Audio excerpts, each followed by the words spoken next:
kata kunci kemewahan para pemuka Islam Indonesia. Dengan segera kita akan menemukan nama-nama seperti Adi Hidayat, Abdul Somad, Mama Dede, Ustadz Somad, dan seterusnya. Tapi kalau kita bicara soal pemuka Islam, kita akan menemukan gambaran yang sangat bertolak belakang dari Paus. Banyak pemuka Islam di Indonesia yang hidup sangat mewah dan mereka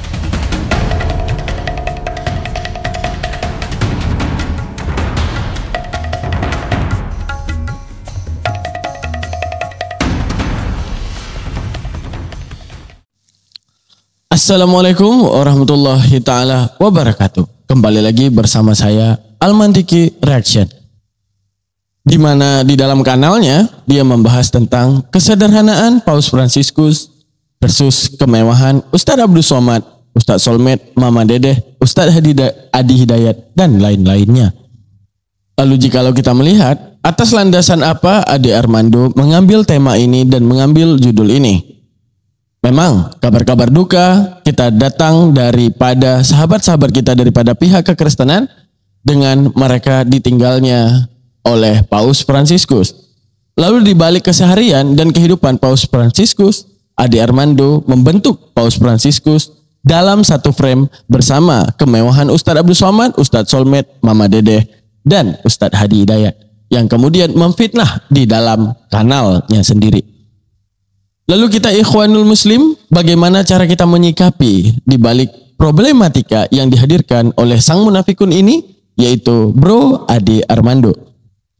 Tidak perlu khawatir karena Allah telah menunjukkan di dalam firman-Nya, di dalam Al-Quran, di dalam Al-Baqarah, apa yang disebutkan oleh Allah, qalu amanna billah wal yaumil akhir.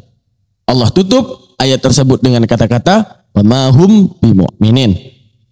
Bahkan di era-era Rasulullah sudah ada orang yang mengatakan dirinya beriman kepada Allah, beriman kepada Rasulullah, beriman kepada hari kiamat. Agar tapi Allah tutup ayat tersebut dengan kata-kata wa ma hum bimu'minin. Mereka itu bukanlah orang yang kemudian benar-benar secara hati dan secara nurani muslim dan mukmin.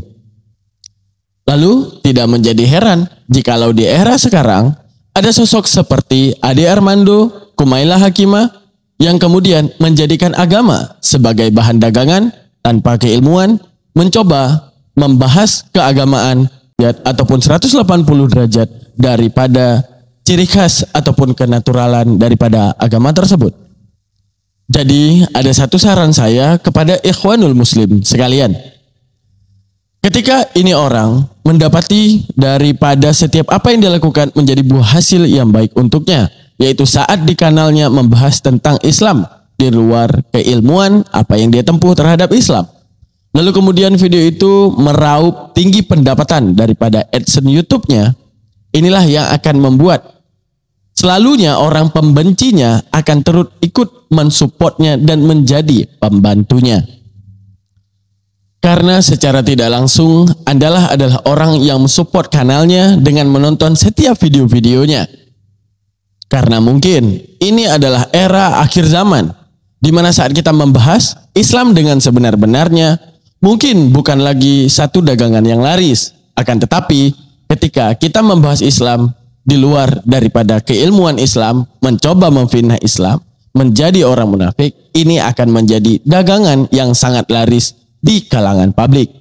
Jadi kepada kalian yang ingin membantu daripada keislaman, cukup untuk tidak menonton video-video yang bersifat munafik.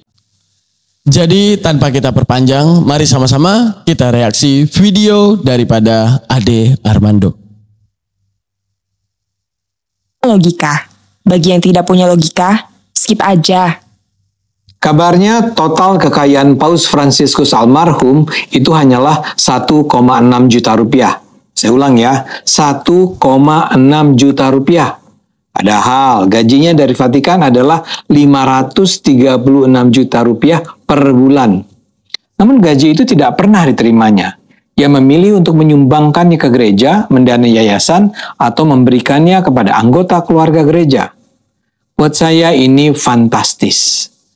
Paus adalah pemimpin tertinggi umat Katolik sedunia yang jumlahnya mencapai 1,5 miliar orang. Dia sangat bisa kaya raya dengan posisinya itu. Tapi dia memilih untuk hidup dalam kesederhanaan. Ini menjadi terasa luar biasa karena berita-berita yang saya dengar tentang para pemuka Islam di Indonesia saat ini. Saya tidak akan menyentuh para pemuka agama Katolik dan Kristen, semata-mata karena saya tidak punya cukup informasi. Tapi kalau kita bicara soal pemuka Islam, kita akan menemukan gambaran yang sangat bertolak belakang dari Paus. Banyak pemuka Islam di Indonesia yang hidup sangat mewah, dan mereka mencapai kekayaannya dengan memanfaatkan pengaruh dan karismanya sebagai pemuka agama. Saya tidak ingin mengatakan para pemuka agama seharusnya hidup miskin. Saya tidak hendak mengatakan bahwa para pemuka agama seharusnya rela tidak dibayar saat menyebarkan ilmu keagamaannya. Jujur saja, Paus juga tidaklah miskin. Dia itu sudah memperoleh berbagai fasilitas pangan, sandang, papan yang diperlukannya dari Vatikan. Kemanapun ia pergi, ia difasilitasi dengan lebih dari cukup. Jadi, saya tidak sedang menuntut pemuka Islam untuk tidak meminta kompensasi yang cukup atas jasa yang mereka berikan. Dan saya juga harus katakan, yang hidup mewah itu bukan mayoritas pemuka agama Islam. Yang hidup mewah itu cuma segelintir. Tapi masalahnya orang segelintir itu adalah orang-orang terkemuka yang dijadikan rujukan. Mereka adalah pemuka agama yang lazim diberitakan, menghiasi layar kaca, dan berdakwah di mana-mana. Mereka populer dan mereka adalah selebriti. Kita browse saja di Google dengan kata kunci kemewahan para pemuka Islam Indonesia. Dengan segera kita akan menemukan nama-nama seperti Adi Hidayat, Abdul Somad, Mama Dede, Ustadz Solmed, dan seterusnya. Kalau kita bandingkan dengan Paus Fransiskus. Oke, daripada video ini kita dapat mengambil kesimpulan apa rencana daripada Bro Ade Armando. Di antara begitu banyaknya pemuka-pemuka Kristen dan pemuka Katolik yang juga mempunyai kehidupan mewah. Akan tetapi ketika dia mendapat satu hal yang positif daripada meninggalnya Paus Fransiskus dengan kesederhanaannya, lalu membandingkan dengan ulama-ulama kita, dengan ustadz-ustadz kita. Misalnya seperti yang telah disebutkan, Ustadz Hadi Hidayat, Ustadz Abdul Somad, dan Mama Dede. Yang kerap belakangan ini menjadi sosok tersohor di balik majunya Islam, di balik dakwahnya beliau yang kemudian menyentuh hati-hati daripada masyarakat, yang membuat masyarakat comfort daripada akhlaknya yang tadinya buruk menjadi lebih baik. Akan tetapi di sini ketika Bro Ade Armando memberikan satu frame, yaitu frame negatif terhadap para ulama kita, yang dicoba bandingkan dengan kehidupan daripada Paus Fransiskus. Apakah ini hanya keirian ataupun kedengkian daripada Bro Ade Armando di balik tragisnya kisah, yaitu di saat demo 212 digebukin, bahkan diinjak-injak, bahkan dipermalukan di depan umum karena menjadi sosok yang munafik, hingga memicu emosi daripada masyarakat, hingga kemudian menjadi separatis, hingga kemudian masyarakat menimbulkan efek-efek negatif terhadap Ade Armando. Akan tetapi, untuk hal yang seperti ini telah diberitahukan oleh Allah di dalam Quran, surat Al-Baqarah, apa yang disebutkan? Mungkin di dalam mulutnya dia akan mengatakan beriman kepada Allah. Saat kita tanyakan siapakah nabinya, dia akan mengatakan Nabi Muhammad. Percayakah dia terhadap hari akhir? Maka dia akan mengatakan rukun iman dan rukun Islam cukup untuk dia percaya. Akan tetapi dengan pesatnya kemajuan Islam ini akan membuat hatinya semakin panas. Lalu pertanyaan kita, kenapa pesatnya Islam berkembang? Akan tetapi kenapa Anda yang mengaku diri Anda Islam bukan menjadi kesenangan yang nyata untuk Anda? Justru berbalik daripada keadaan bahwa Anda ada banyak hal yang Anda tidak setuju daripada keislaman ini. Lalu pertanyaan kita, kenapa Anda tidak segera keluar daripada Islam jikalau Anda merasakan bahwa Islam ini bukan agama yang benar? Lalu saat kita melihat daripada case video ini, di mana kehidupan daripada Paus Fransiskus dengan kesederhanaan, dengan gajinya yang berlimpah, dia memilih untuk menyumbangkan kepada lembaga-lembaga kekristenan. Lalu kenapa ustadz-ustadz kita tidak melakukan hal yang seperti itu? Pertanyaan kita. Apakah dengan tidak menyumbang ataupun dengan sesuatu yang tak terlihat, itu menjadi kepada sesuatu yang tidak berlaku. Misalnya ada beberapa yang terlihat daripada Ustadz Adi Hidayat, di mana di dalam beberapa kajiannya Ustadz Adi Hidayat yang kemudian difitnah oleh Ade Armando, di mana Ustadz Adi Hidayat hidup dalam kemewahannya, itu sungguh tidak sama sekali. Karena saat kita melihat ada beberapa daripada undangan-undangan yang dihadiri daripada Ustadz Adi Hidayat, di mana kalau kita menilai daripada hasil daripada beliau memberikan kajian-kajian Islam dengan tarif ya yang diberikan ataupun dengan salary yang diberikan daripada pihak yang mengundang, mungkin jauh lebih besar daripada apa yang beliau keluarkan. Di mana beliau melihat daripada potensi-potensi hadirin dan jemaah-jemaah yang menyaksikan daripada kajian beliau, hingga beliau fasilitasi. Apa yang beliau fasilitasi? Kita dapat melihat orang yang bisa hafalan, hingga kemudian beliau fasilitasi untuk mendapati beasiswa daripada tahfidnya. Hingga kemudian begitu banyak orang-orang yang dibantu dan dicatatkan namanya oleh Ustadz Adi Hidayat, dan beliau sumbangkan untuk mereka berkembang dalam ilmu agama. Berarti kita dapat menilai bahwa mungkin yang kelihatan ini tidak menjadi satu hal positif bagi Ade Armando. Karena dari awal dia membangun kanalnya itu hanya untuk membahas Islam 180 derajat daripada kenyataannya, dan mencoba membahas Islam di luar apa yang diketahuinya. Sekarang kita selaku muslim, akankah kita akan mengatakan bahwa apa yang dikerjakan oleh Paus Fransiskus itu tidak baik? Enggak. Maka kita akan mengatakan bahwa itu hal yang baik, di mana Paus Fransiskus menjadi orang yang sangat dermawan karena membantu sesamanya. Lalu apakah kita akan mengatakan ketika Ustadz Abdul Somad, Ustadz Solmed, Mama Dedeh mendapati daripada bonus daripada Allah Ta'ala, yaitu kekayaan di dunia dan kekayaan di akhirat, lalu kekayaan dunia ini akankah menjadi satu buah panas daripada kita? Lalu menjadi sebuah dengki daripada kita hingga kemudian mengkritisi? Tidak. Lalu bagaimana kalau seandainya Anda dibalik? Artinya dibalik, kita di posisi mereka. Lalu salahkah saat kita menggunakan uang yang telah diberikan? Lalu salahkah saat kita menggunakan harta yang telah diberikan ke arah yang lebih nikmat daripada kita? Sekarang saat kita, ya, para dai yang kemudian akan menyampaikan daripada kajian-kajian Islam, bukankah mereka itu harus yang namanya murajaah? Mereka itu akan mengkaji-kaji ilmu. Mungkin Anda akan melihat mereka hanya berbicara doang, dan mereka hanya memaparkan seputar kajian agama. Tapi adakah Anda melihat bagaimana mereka mencari bahan, mereka mengkritisi, mereka kemudian mengkaji setiap ilmu Islam sampai ke seluk-beluknya dari berbagai pertanyaan-pertanyaan daripada pihak kaum muslimin, yang itu menjadi tanggung jawab beliau di balik jawaban yang benar dan jawaban yang salah. Jadi bentuk penghargaan kami muslim ketika melihat mereka mendapati daripada kekayaannya dan mereka nikmati, maka itu akan menjadi senyuman yang indah dari kami, karena alhamdulillah Allah telah merawat mereka. Karena alhamdulillah Allah membuat mereka bahagia. Untuk menunjukkan ini adalah satu sosok yang patut ditiru, di mana dibahagiakan oleh Allah di dalam dunia, maka itu juga akan membahagiakan mereka di dalam akhirat. Sekarang menjadi pertanyaan kita kepada Ade Armando. Hidup dalam kemewahan, akankah itu menjadi satu keharaman daripada agama Islam? Apakah di dalam agama Islam melarang kita untuk hidup bermewah di balik jerih payah dan hasil yang telah kita tempuh? Lalu kenapa Anda menjadi sosok yang munafik, yang kemudian panas melihat kemajuan daripada Islam ini? Mereka sangat bertolak belakang. Ada Ustadz Solmed yang senang sekali mempertontonkan rumah mewahnya melalui layar televisi. Kabarnya harga rumahnya itu mencapai 80 miliar rupiah. Tarif ceramah mereka juga buat geleng-geleng kepala. Media memberitakan tarif ceramah Gus Miftah misalnya adalah 75 juta rupiah untuk 1,5 jam.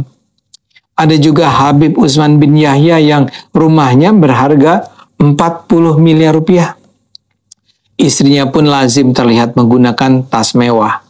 Rumahnya 40 miliar rupiah.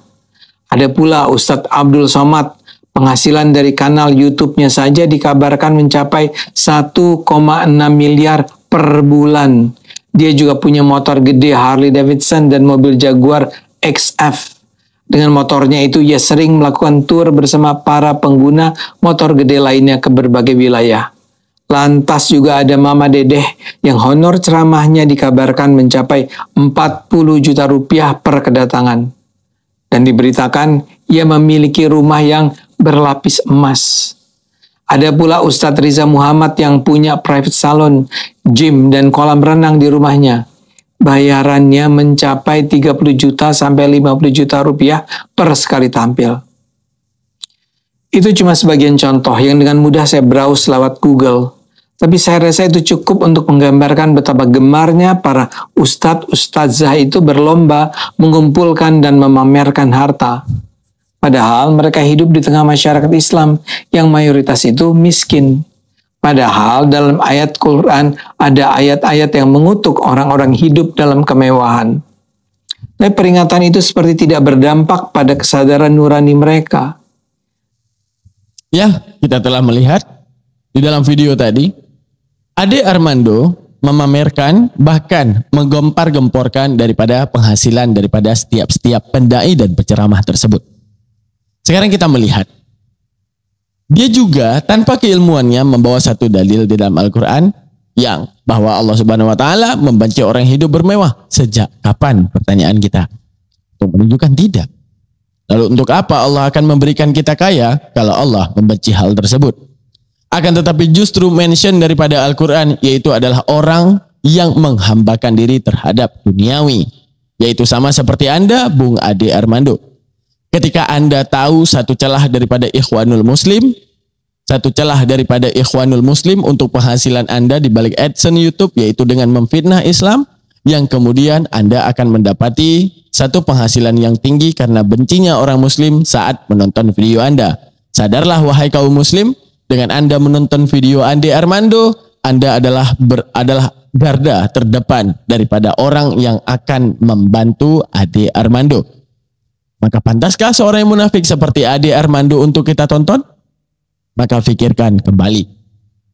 Justru itu yang dimention oleh Al-Quran, di mana orang yang menghambakan diri terhadap dunianya, yang melakukan dan menghalalkan segala cara, demi kemudian dia menjadi sosok yang terpandang, menjadi sosok yang didengarkan, menjadi sosok yang populer, yaitu dengan menjual agama menjadi dagangan yang sangat murah.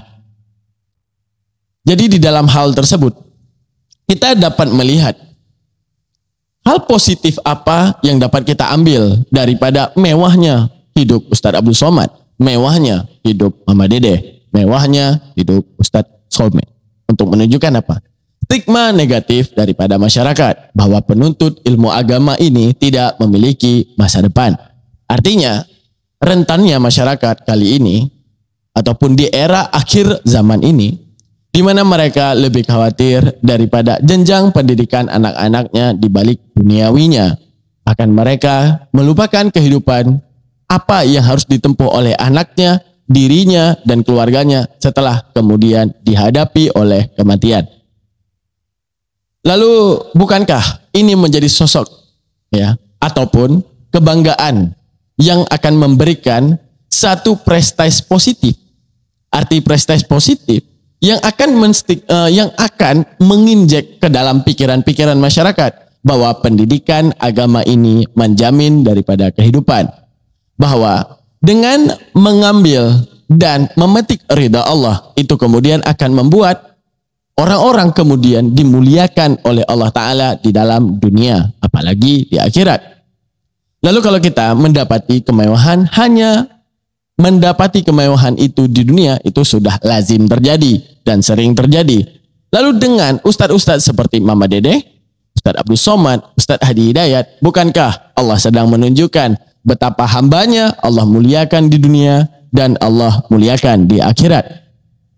Lalu seperti hamba-hamba yang munafikun, maka yang munafikun seperti Ade Armando, Kumaila Hakimah, dan beberapa orang-orang lain yang sok tahu tentang agama Islam, yang mencoba membahas agama Islam di luar daripada esensi Islam. Allah akan menunjukkan orang-orang yang kemudian akan menginjak-injak kehormatan mereka, yaitu dengan mengatakan dan mempertontonkan kebodohan-kebodohan daripada mereka, seperti Ade Armando tadi, dengan membawa dalil Al-Quran bahwa Allah membenci kemewahan. Bahkan Al-Quran tidak pernah mengatakan hal tersebut, bahkan Al-Quran tidak mention hal tersebut, di mana Al-Quran hanya mention bahwa orang yang mendermakan dirinya, orang-orang yang menghambakan dirinya di balik kemewahan dunia dan melupakan Allah Ta'ala, itulah yang dimention oleh Al-Quran. Tapi di dalam mewahnya kita selalu ingat kepada Allah, tidak lupa untuk bersedekah, tidak lupa untuk mendermakan harta kita ke jalan yang benar. Apakah Allah membenci orang-orang tersebut? Tidak. Seperti layaknya dunia ini diciptakan, Allah tidak menciptakan miskin semua. Jikalau Allah menciptakan miskin semua, maka tidak ada yang namanya saling membantu. Kenapa tidak ada yang saling membantu? Karena semuanya membutuhkan. Lalu ketika Allah membuat semuanya kaya, maka juga tidak ada yang dapat saling membantu. Karena apa? Semuanya serba cukup dan berkecukupan. Lalu Allah buat satu metabolisme ataupun Allah buat satu perbandingan hidup yang seimbang, yaitu adanya si miskin dan si kaya, di mana kedua-duanya saling berketerbutuhan, di mana si kaya juga akan turut membutuhkan si miskin, dan si miskin juga tak bisa luput daripada bantuan daripada si kaya.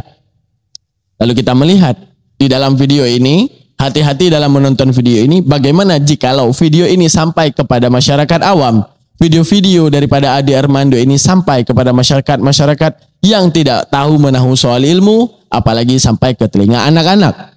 Di mana anak-anak akan melihat satu sosok daripada Paus Fransiskus yang mungkin di dalam frame yang dihadirkan oleh Ade Armando akan membawa ke arah bahwa hidup sama seperti Paus jauh lebih baik. Di mana anak-anak akan mengatakan bahwa kekristenan, kekatolikan adalah merupakan ajaran yang benar. Kenapa menjadi ajaran yang benar?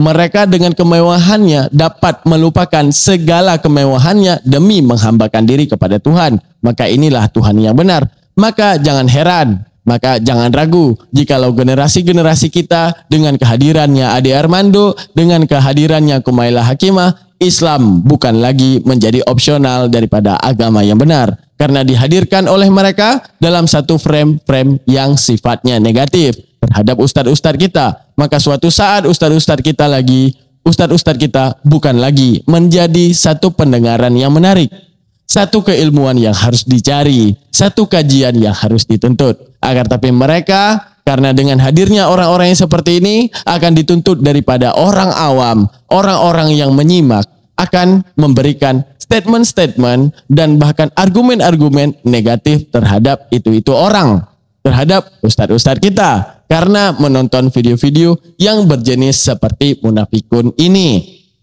Jadi teman-teman, pinterlah dalam bersikap, yaitu bagaimana cara kita bersikap.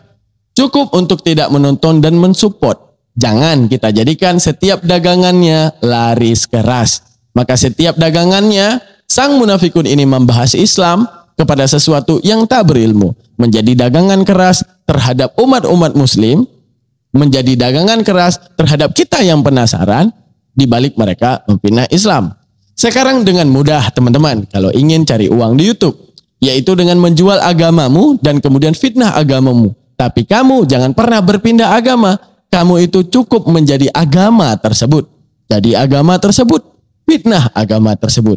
Maka itu akan menjadi dagangan yang sangat laris seperti yang telah dipraktekkan oleh Bro Ade Armando dan Kumaila Hakimah. Maka menjadi orang munafik itu adalah sesuatu yang menarik, bukan? Lalu kenapa kita tidak mencoba? Na'udzubillah summa na'udzubillah. Ingat teman-teman, hidup tidak lama, tidak sadar kita SMP, tidak sadar saya sudah sebesar ini. Maka juga tidak sadar suatu saat kita akan mati. Ingat apa yang kita tempuh yang ada di muka bumi ini hanya sementara. Itulah yang akan memberikan arti hidup setelah Allah memberikan kita arti daripada kematian. Yaitu akan adanya alam kebangkitan yang sifatnya selamanya, namun apapun yang kamu raih nanti di alam akhirat, maka itu akan abadi selamanya menjadi milikmu. Lalu apa yang kita kejar di dunia ini? Lalu apa kebanggaan daripada mulut kita? Seperti mulutnya Ade Armando memframe dan menstigma negatif di balik ustadz-ustadz kita. Apakah Bro Ade Armando sedang ingin membicarakan kepada seluruh orang Indonesia, wahai seluruh orang Indonesia, sadarlah bahwa Mama Dede, Ustadz Solmed, Ustadz Adi Hidayat, Ustadz Abdul Somad itu bukanlah satu sosok yang patut didengarkan. Sudah cukup abaikan mereka, jangan lagi dengarkan kajian mereka. Jangan lagi untuk mendengarkan apapun yang dikaji oleh orang-orang yang seperti ini. Cukup mendengarkan Paus-Paus Fransiskus, cukup mendengarkan oknum-oknum kekristenan yang bersifat baik, jauh lebih baik daripada mereka. Itukah yang Bro Ade Armando mau? Maka ketika ada statement-statement negatif terhadap dia yang mengatakan akankah dia adalah seorang misionaris, arti misionaris yaitu adalah orang yang punya misi untuk membuat Kristen ini berkembang pesat.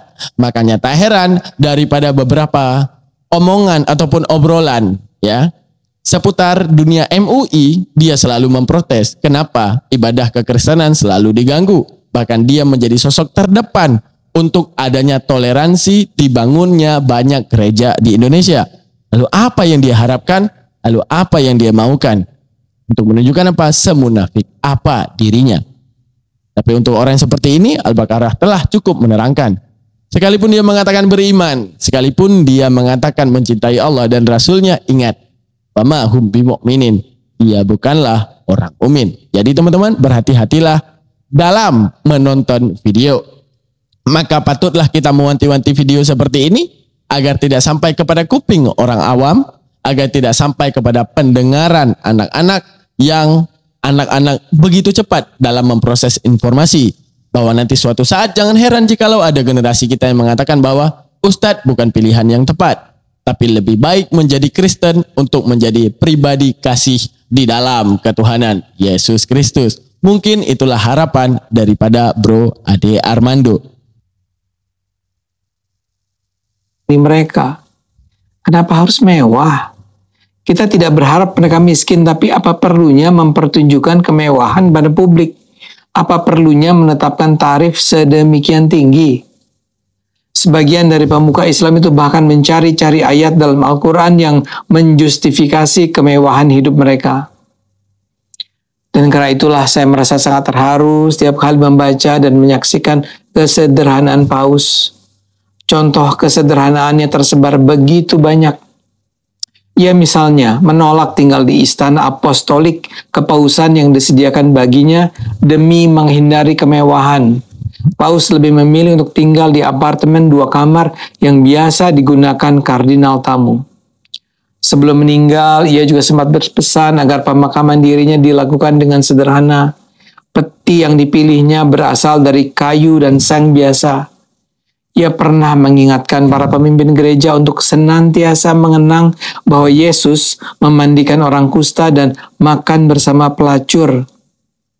Sebelum didaulat menjadi pemimpin tertinggi gereja Katolik di Vatikan, pria bernama asli Jorge Mario Bergoglio dari Buenos Aires ini memang dikenal dengan gaya hidupnya yang sederhana. Bergoglio pun memilih nama Fransiskus karena terinspirasi dari kehidupan Santo Fransiskus yang menekankan kerendahan hati dan kehidupan sederhana. Kecintaannya terhadap kaum yang papa dan menderita luar biasa. Dia adalah paus pertama yang membasuh kaki tahanan perempuan sebelum Jumat Agung. Selama berabad-abad, paus hanya membasuh kaki tahanan pria dalam ritual yang menyimbolkan kejadian sebelum Yesus disalib di mana dia mencuci kaki ke-12 pengikut setianya. Paus Fransiskus mendobrak tradisi itu. Ia membasuh dan mencium sekaki salah satu narapidana perempuan di penjara di Casal del Marmo, Roma, Italia, Kamis 28 Maret 2013. Lebih hebatnya lagi, salah satu dari 12 tahanan adalah seorang Muslim Serbia yang tengah menjalani proses hukuman di Italia. Saat melakukan perjalanan kerasulan ke Indonesia pada September tahun lalu, ia tidak naik jet pribadi. Ia memilih untuk terbang dengan pesawat komersial ITA Airways Z400 dari Bandara Fiumicino, Roma menuju Bandara Internasional Soekarno-Hatta.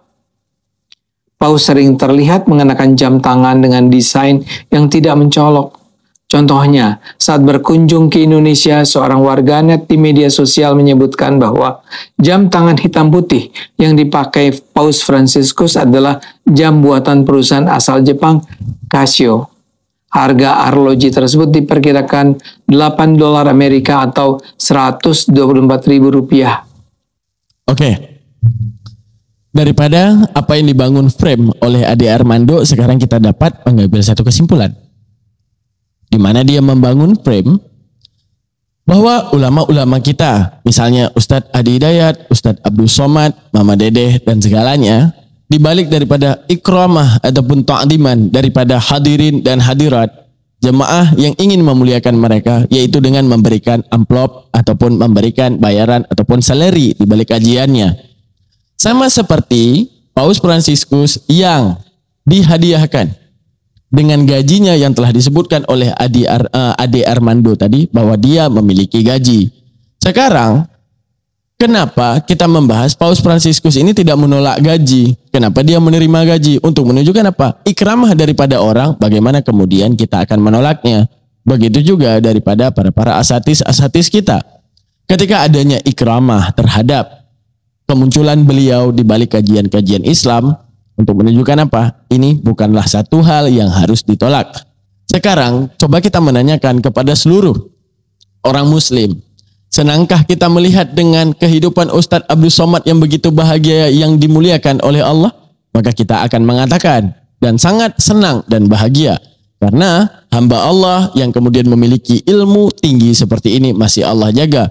Lalu bagaimana dengan sang penerang tersebut jikalau kemudian duluan diambil oleh Allah? Bukankah itu akan menjadi satu wujud kesedihan besar daripada kita sendiri di balik kehilangannya beliau?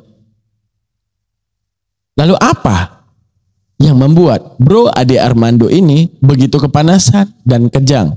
Hingga hari ini dia membanding-bandingkan Ustadz kita dengan paus-paus, dengan Paus Fransiskus dan kehidupannya. Lalu bagaimana dengan semua pemuka-pemuka kekristenan yang berkehidupan mewah, yang tersohor, dan bahkan hidup dengan bergelimang harta? Kenapa dia tidak menyorotnya? Seharusnya harus apple to apple dong. Bagaimana apple to apple? Selain mengangkat Paus Fransiskus, angkatlah para pendeta-pendeta tertinggi lainnya yang hidup dalam kemewahan. Apakah kita akan mengatakan seluruh pendeta di dunia ini hidup di dalam kesederhanaan? Maka jangan pernah tutup daripada mulutmu, Ade Armando, bahwa itu tidak berlaku. Bahwa begitu banyak pendeta-pendeta di balik perpuluhannya, kolekte-kolektenya yang hidup dalam bermegah-megahan dan hidup dengan rumah-rumah mewah. Lalu apa yang kamu pungkiri sekarang? Sekarang kita melihat untuk sosok-sosok yang hidup di dalam kesederhanaan. Juga begitu banyak ulama-ulama yang ada di muka bumi ini yang hidup di dalam kesederhanaan. Misalnya dulu ada ulama sufi Malik bin Dinar, Ibrahim bin Adham, di mana mereka diangkat seperti contoh kehidupan daripada sahabat Nabi, yaitu Umar bin Khattab. Umar bin Khattab telah diangkat dan dilantik menjadi khalifah, tapi lebih memilih hidup di dalam kesederhanaan. Rasulullah SAW lebih jauh di atas kepresidenan, di mana beliau memimpin bumi dan memimpin seluruh makhluk di bumi, yaitu untuk mengembalikan segala pemikiran manusia untuk kembali ke ajaran yang benar.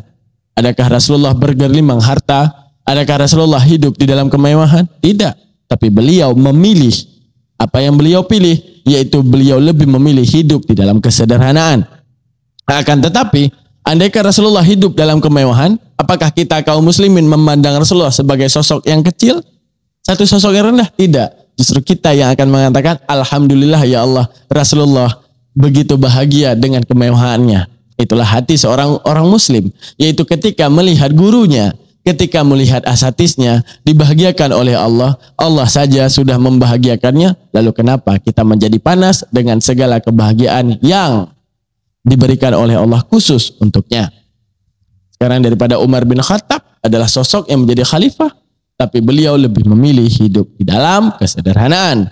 Malik bin Dinar, Ibrahim bin Adham adalah sosok yang menjadi raja dengan bergelimang harta, tapi meninggalkan segala hartanya, yang kemudian memilih menjadi seorang sufisme, yang lebih memilih jalur juhud kembali kepada Allah dan hidup dalam kesederhanaan.